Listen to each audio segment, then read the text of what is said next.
Every single person in Britain just sat bolt upright in their armchair because what is unfolding right now around the House of Sussex is so staggeringly brazen, so utterly tin-eared, that even I, who thought nothing could shock me anymore, find myself putting down my cup of tea and saying, "Good Lord, woman, read the room." Let us begin with where we actually are this week. 5 days ago, 6 unmarked police vehicles arrived at Sandringham at 3 o'clock in the morning. Andrew Mountbatten Windsor, the former Prince Andrew, was arrested on his birthday on suspicion of misconduct in public office, the first senior royal to be arrested in modern British history. King Charles himself issued a statement saying the law must take its course. William and Catherine followed suit. The country was in collective shock. The institution was shaken to its very foundations in a way that none of us had ever witnessed in our lifetimes. The crown, that ancient and extraordinary symbol of our national identity, was doing everything right. It was cooperating with police, it was drawing a firm line, it was protecting its dignity under the most extraordinary pressure imaginable. One jolly well had to admire it, frankly. And what was Meghan doing at this very moment? She was knocking about at an NBA basketball game in California, courtside, posting soppy Valentine's Day photographs of her daughter on Instagram, and reportedly urging Princess Beatrice and Princess Eugenie to write explosive tell-all memoirs so that the whole sorry mess could be monetized. As ever, and I do mean that quite literally because that is the name of her jam brand, she was thinking about commerce when the rest of us were thinking about the country. Now listen carefully, because this is where my blood really starts to bubble like a pot on the stove. According to reports published today, Meghan and Harry are actively offering to connect Beatrice and Eugenie with publishers and literary agents to help them put together a deal telling their side of the Andrew and Sarah Ferguson story. A source is quoted saying that the Sussexes think it is a great idea and that both sisters could earn a lot of money in the process. A lot of money. There it is again, that phrase that follows this pair around like a bad smell outside a chip shop. I want to be terribly fair here. I genuinely do. Those poor girls, Beatrice and Eugenie, have done absolutely nothing wrong. They have been utterly decent and dignified throughout the most humiliating chapter imaginable for their family. They are not their father, they are not their mother, and they deserve our sympathy. Which is precisely why the idea of Meghan Markle swooping in like some Hollywood talent agent, dangling publishing contracts and promising them a pot of gold at the end of the rainbow is so frightfully dangerous for them. We saw what happened after Spare. We saw the wreckage it left behind. Does anyone in their right mind think that Beatrice and Eugenie writing explosive memoirs would steady the ship for them?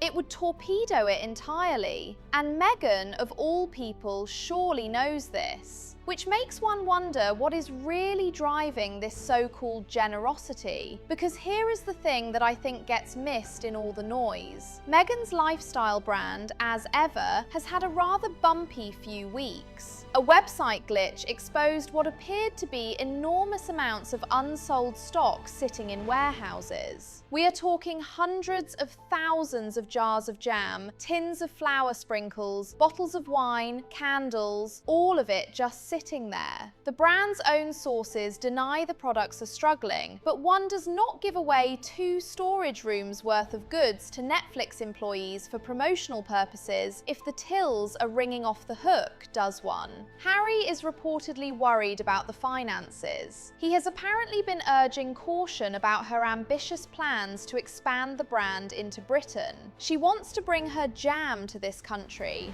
Her jam. To Britain, the nation that put marmalade on the map, that invented the village fete, that has had its mothers and grandmothers potting up preserves since before California was even a state. Crikey. And yet, amidst all of this, she is being reported as gagging to write her own tell-all memoir. Publishers are apparently circling with 8-figure advances. Harry, to his credit, is said to be blocking it, fearing it would destroy his fragile attempts at reconciliation with his family. One does feel rather sorry for him on that score, actually. He has been trying to reach out to William. William is reportedly not responding. And here is his wife reportedly whispering in the ears of Beatrice and Eugenie that they ought to go and tell all for a handsome fee.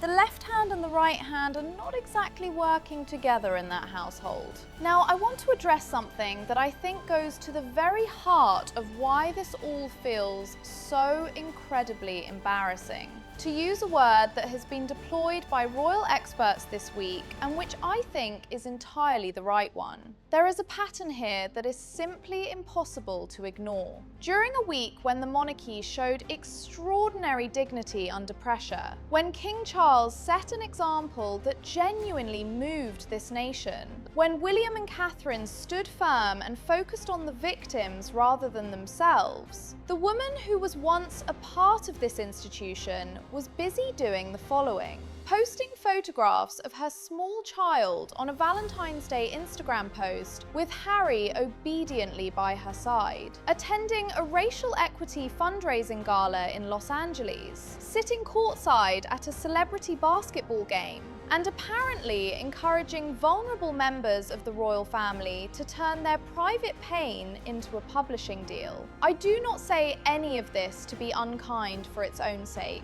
I am not that sort of woman. I say it because I think it matters deeply for Britain what image the Sussex brand projects to the world. Because like it or not, whether they are in Montecito or the Moon, they still carry British titles. She is still the Duchess of Sussex. He is still the Duke.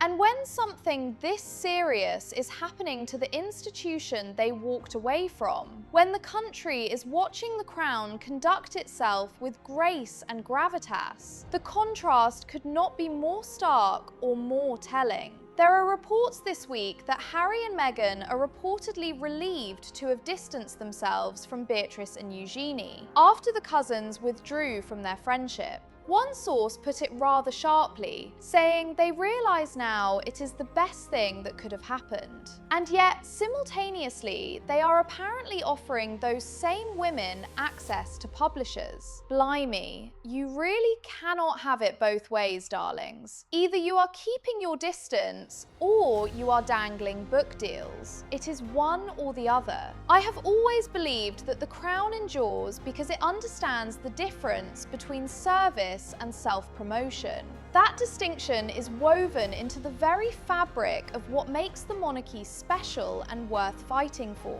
It is why ordinary British people stood outside Buckingham Palace 5 days ago and said quietly but firmly that nobody is above the law, and that they are glad something is finally happening. They said it not with bitterness, but with a kind of weary, dignified relief. That is the British character. That is what this country is made of. And I will say this plainly. King Charles, for all that has been thrown at him this year, has been magnificent. Issuing that statement with precision and clarity, pledging full cooperation, and then carrying on with his duties, that is what wearing the crown actually looks like. It does not look like a lifestyle brand with 2 storage rooms full of unsold candles. It does not look like courtside seats at a basketball game when your family is in crisis. It does not look like steering grieving cousins towards literary agents. The Crown will endure. It has endured far worse than this, mark my words, because it is built on something Meghan Markle's brand never will be. It is built on sacrifice, on duty, on the quiet and very British understanding that you show up not for yourself, but for something larger than yourself.